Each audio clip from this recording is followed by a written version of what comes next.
This is Mark Zoril with PlanVision. In this video, we'll give you some tips on how to get through the process of setting up your IB account. I do want to make a note before we get started here that there are a couple of ways that you can actually get your account going. Many of you will choose to get an email from Interactive Brokers from PlanVision and start your application there. Or you can simply go right to the Interactive Brokers website and click Open an Account and get going from there. However you choose to get started, this will be the first screen. You're going to want to get started with your username and your password, and be sure to pay attention to the tips I've given on how to set up your username and password. They have specific requirements.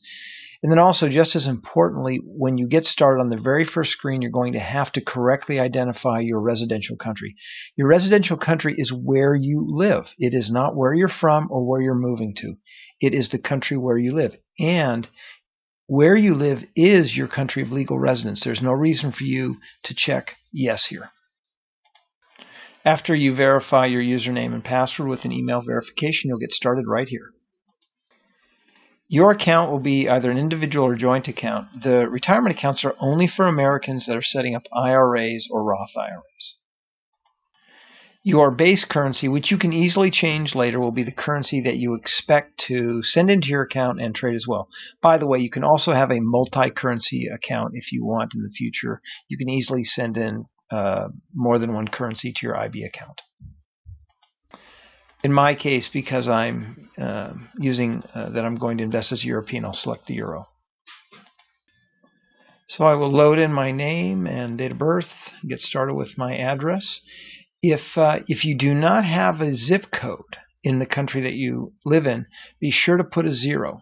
There's no zip code. Also, and this is a key point, if you want to use a different mailing address, by all means, you can just add a different mailing address as well. Right here, I'll change that back to no. And then in my case, since I'm using that I'm Spanish as an example, I would indicate Spain as my country of citizenship. Your country of tax residency will be the country that you live in. And if that country has a tax ID number, list it here. If they don't, just check no. You can also add an additional tax residency if you want. If you don't, simply don't. If you're an American, you definitely want to add the U.S. as your second tax residency. Other countries don't require that. Excuse me, actually, some other countries may require that. It's up to you on whether or not you want to add in the country of your citizenship as a second country of tax identification. And you would just do that right here if you want to. You will then list for a form of identification. Most people will use a passport where the country is issued and then put in your number. You'll then list your employer and their address, and IB will not accept a P.O. box for the address of an employer. You'll have to have a physical address. Then under account type, you'll select a cash account. In the area for your assets and income, I wouldn't be too concerned about being precise on this, but I would always pick anything more than the first option. Your investment objectives simply need to be growth. And this is how you'll fill out the area for your investment experience. You'll only need to pick stocks. For years trading, you will do greater than 10. You will do 11 to 25. And then your knowledge level will be good. You'll need to answer it this way to get your account approved, which is what your priority is. You'll now select the countries you want to trade in, either in North America, Asia, or Europe. If you're an American, you'll select the U.S. markets. If you're just a Canadian that's only going to invest in Canada, you'll select here. Australians would select Australia if they want to trade in their home country, or any of these markets as well for folks from that area. Europeans, if they're going to be trading in the European markets, would simply select all, and they'd be covered with all the markets. If you're from the UK, or if you're an international investor that will be trading in the London Stock Exchange, then the only exchange that you'll need to check is the United Kingdom. And by the way, you can update markets later after your account is set up. Now, because I'm using an application as a non-American, in this case, I will have to fill out the substitute form W8BEN.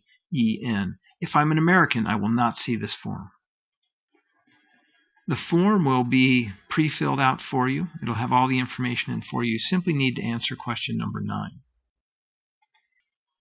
In question number 9, if the country you're living in has a treaty with the U.S., which Thailand does, you'd select it here. However, if you live in a country in which there is not a treaty with the U.S., you would select I'm not a resident in a country of the U.S. tax treaty. And many times the system will default to that for you.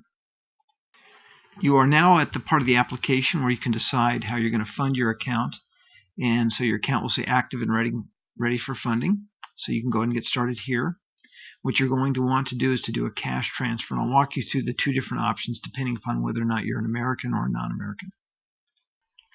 Actually, this video will only cover transfers for non-Americans. I have a separate, shorter video for Americans and how they can transfer their funds over.